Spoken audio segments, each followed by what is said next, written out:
Hello and welcome to Face, our current affairs show where we explore the most pressing issues from a Central Eastern European perspective. I'm Anna Kalczyńska, and joining me tonight is Michał Broniatowski, Editor-in-Chief of TVP World. Michał, good evening. Good evening. Let's kick off with Poland and Ukraine taking steps to bury the hatchet. President Volodymyr Zelenskyy paid a visit in Warsaw. Many expected that as a friendly gesture, Zelenskyy would announce the exhumation in the western part of Ukraine taking place as early as this spring. It would put somehow this painful story between two nations higher on the agenda. But nevertheless, this was not the case. Many were disappointed. Maybe they expected a more conciliatory narrative. But they must have pointed to Zelenskyy's elusiveness on that matter.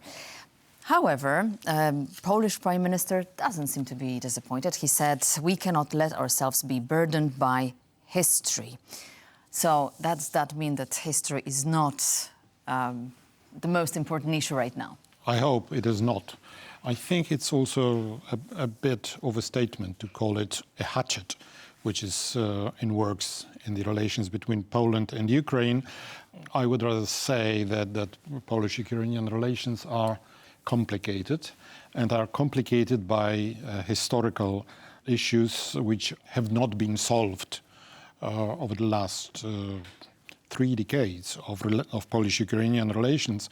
But this is the issue of this massacre in Volhynia, in the territory of Western Ukraine, which was then the territory of Germany, invaded by Germany. So one of the arguments of Ukrainian side is the state cannot be responsible for something which was committed when the state did not exist, which has a point.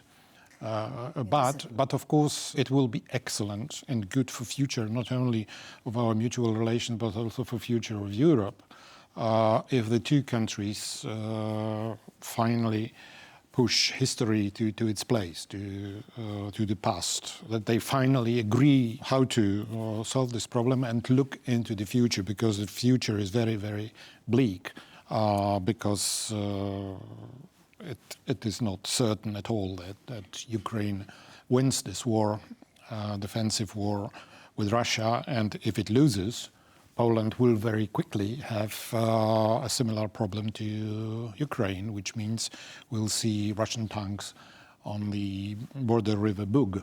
It's not a good perspective. Absolutely not.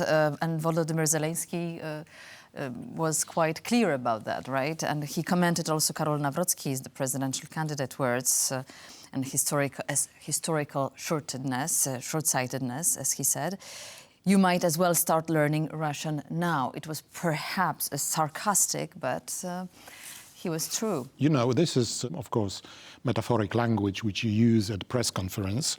What he meant was the same, or they said, which is you will soon have or may have Russian troops in your territory. So, and it is not the exaggeration, because Russia wouldn't have started the war in Ukraine if without having further plans, first to weaken the European Union and then start cutting off certain countries from the Western hemisphere, which is both members of EU as well as NATO.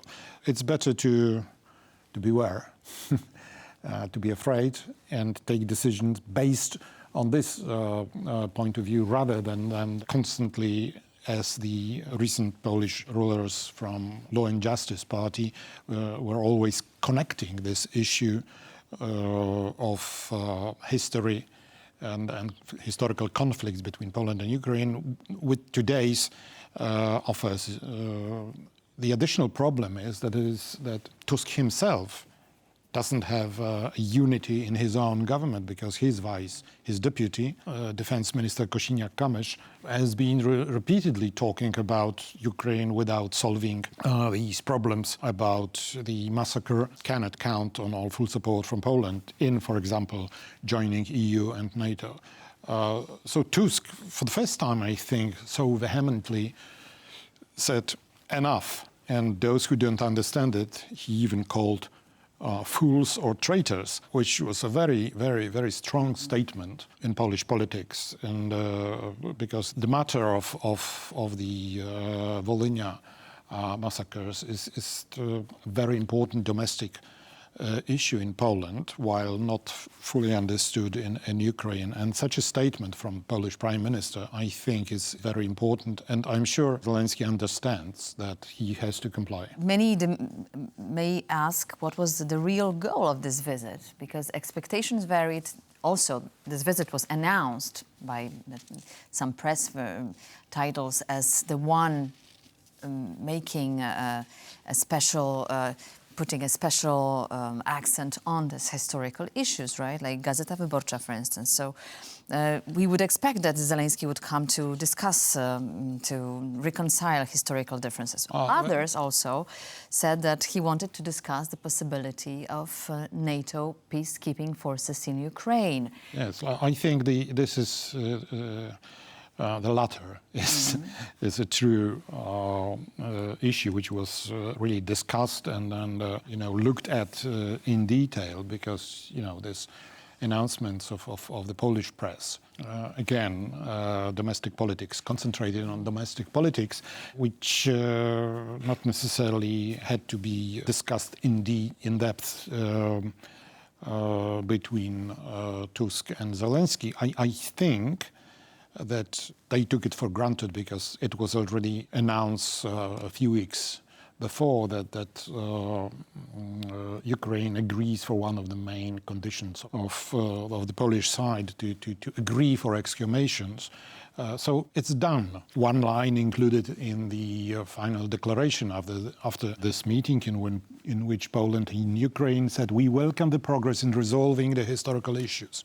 So it is the progress, not the conclusion. I hope finally all these historical issues will be put aside, and you cannot imagine digging up victims of Ukrainian nationalists, Day of Light, from underground, and Russian propaganda using it immediately, these pictures as a tool to sow discord between Ukraine and Poland, because this is their main goal. Discord between Poland and Ukraine will be one of the main obstacles in Ukraine being successful in the war. So, just like Donald Tusk, let's put this story behind us. And now let's move to the long-awaited Hamas-Israel ceasefire deal. An agreement so long in the making that it feels almost unreal. Hamas is expected to release the first hostages on Sunday, according to the Prime Minister Benjamin Netanyahu. However, the deal is still being discussed inside the government. It seems that Netanyahu is not afraid of the deal being implemented starting or getting in force on Sunday, because even if there is a big opposition in his own cabinet, then the vote in Knesset, the Israeli parliament, will give him the necessary support, because the opposition plans to support him in this. On Sunday, we will see the first hostages coming back to Israel. They will be women and children, wounded hostages, but it will be a very, very slow trickle, up to 5 people per week, because Hamas will have 6 weeks to release 33 hostages. Total of them, of those who are alive, is estimated at about 60 or something, out of 100 still not unaccounted for. And Israel is apparently obliged itself to give in exchange more than 1,000 Palestinian prisoners. So you can imagine it's a very difficult political decision for Israel to make. And as I said, it will be a trickle. It will be very, very slow. The families waiting for these hostages to be freed after 15 months in captivity. This may continue for another few months. And I imagine that the right wing is opposing the deal because of what you've just said, but also because they are afraid that after this release of hostages, mutual, probably the war may restart, right? You know, the right wing doesn't want to leave Gaza. This war may restart at any point because there's enough anger on the side of Palestinians, but they will definitely not have the same strengths that they used to have a few months ago. First of all their leadership has been killed by Israel. Their weapons have been destroyed, and thousands of their militants were killed in action. So I don't think that there is a real threat. And remember that this war is so brutal and going on for such a long time is because Hamas has not released hostages. Had he done it time ago, we would have had a peace or at least a ceasefire as long as these hostages would be back home. I think that the most interesting thing for us here in Central Europe is that the deal and its timing shows how strong in international politics is Trump and his future, Donald Trump and his future administration. Exactly, because some say this deal could have been on the table 8 months ago. Well, it was, and yet it wasn't. If you remember, this deal was first endorsed or even revealed. The main parts of this deal were announced by President Biden more than half a year ago. And there were ups and downs, but in the end, nothing was happening. As quick as 2 weeks after winning the elections, Trump sent his envoy, Steve Witkoff, his colleague from entrepreneur from New York, to Qatar and to Israel. Initially, he was working on his own, and then he joined the negotiating team side by side with the current administration's negotiating team. And in the end, very many observers are saying that Trump factor made impression on Netanyahu and on Hamas negotiators. Does that mean that Donald Trump is going to be tougher on the Israelis right now?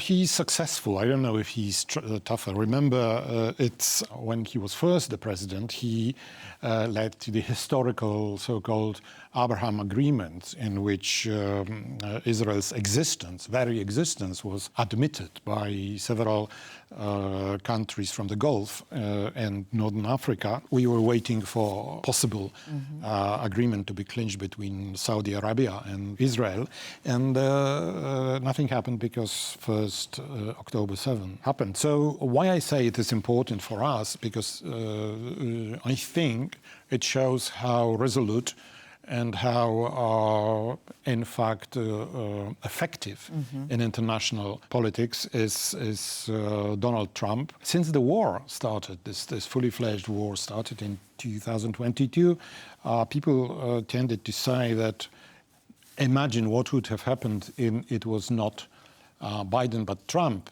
in the White House. We don't know what would it be. We may have seen Russians to win the war and take over Kyiv, but it might have been different as well. And we don't know what will be the attitude so how will be, if at all, his resolve in supporting Ukraine against Russia. We have to wait until next few weeks or months. One day extended to 6 months. Yes, that's true. But one thing is for certain, we cannot take back the time. We can only try and hope for the future and for the best. But talking about Trump and Biden, Biden, of course, is taking credit for this ceasefire. He's saying that Donald Trump's Donald Trump's activity is a joke in this matter. Donald Trump says that it was an epic ceasefire agreement, which could have only happened as a result of our victory in November. So you see, each politician is claiming his game. This is their domestic quarrels. What is interesting for us is what happens in the end, because the role of the United States is crucial. Absolutely. In not only in the Middle East, but also in Ukraine and in other places of the world. So it's a good moment to talk. We are speaking 3 days before the inauguration of the new U.S. president. So it's perhaps a good moment to remind everybody of achievements of Mr. Biden. Exactly, after his remarks, closing remarks and a farewell speech, right? An address to the nation. So remember, Michał, Joe Biden coming to power said, America is back.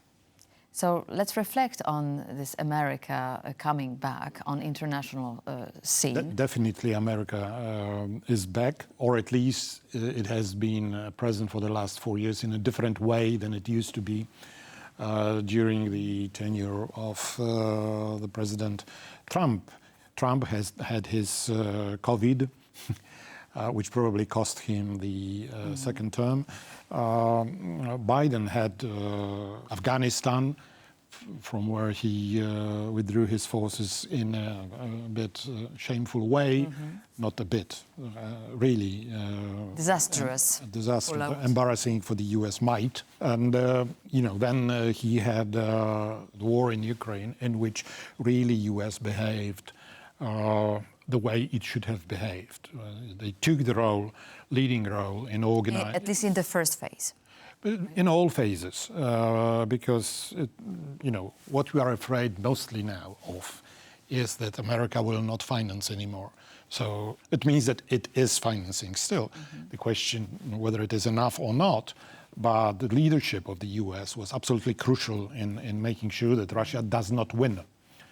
Even if the American generals wanted to defeat, they were publicly saying that, to defeat Russia, the actual goal of the U.S. was not to allow Russia to win, which means that we have this, the result of it is what we have today on the front. Putin is still capable of launching major offensives and successful offensive in Donetsk region against the Ukrainians. So if you were to ask Ukrainians, they would tell you that not letting Russia win is not enough.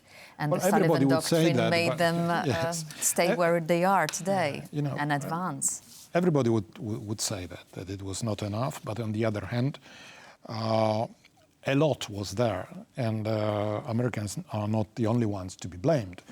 Remember about the initial refusal to get involved on the part of Germany.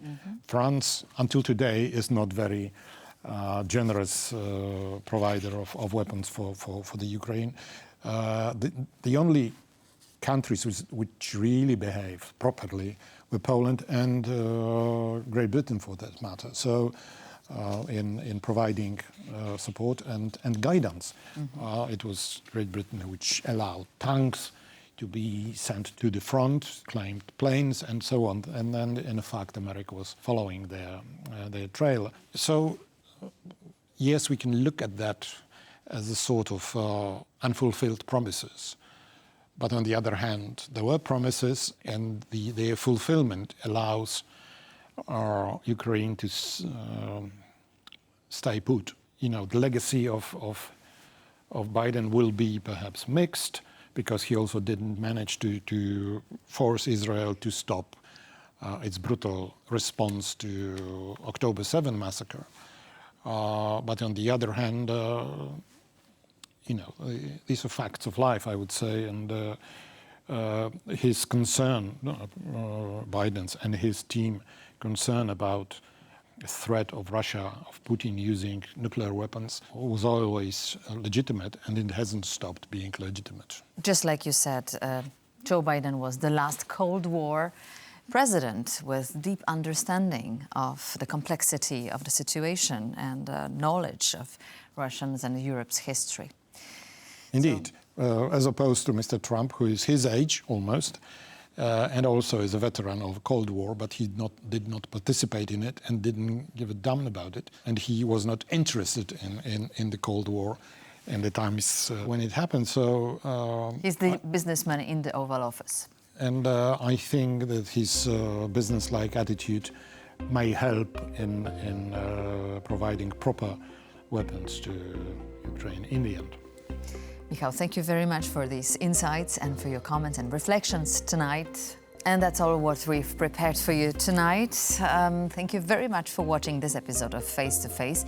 Please join us again on Tuesday for our special coverage of Donald Trump's inauguration. Thank you very much and goodbye.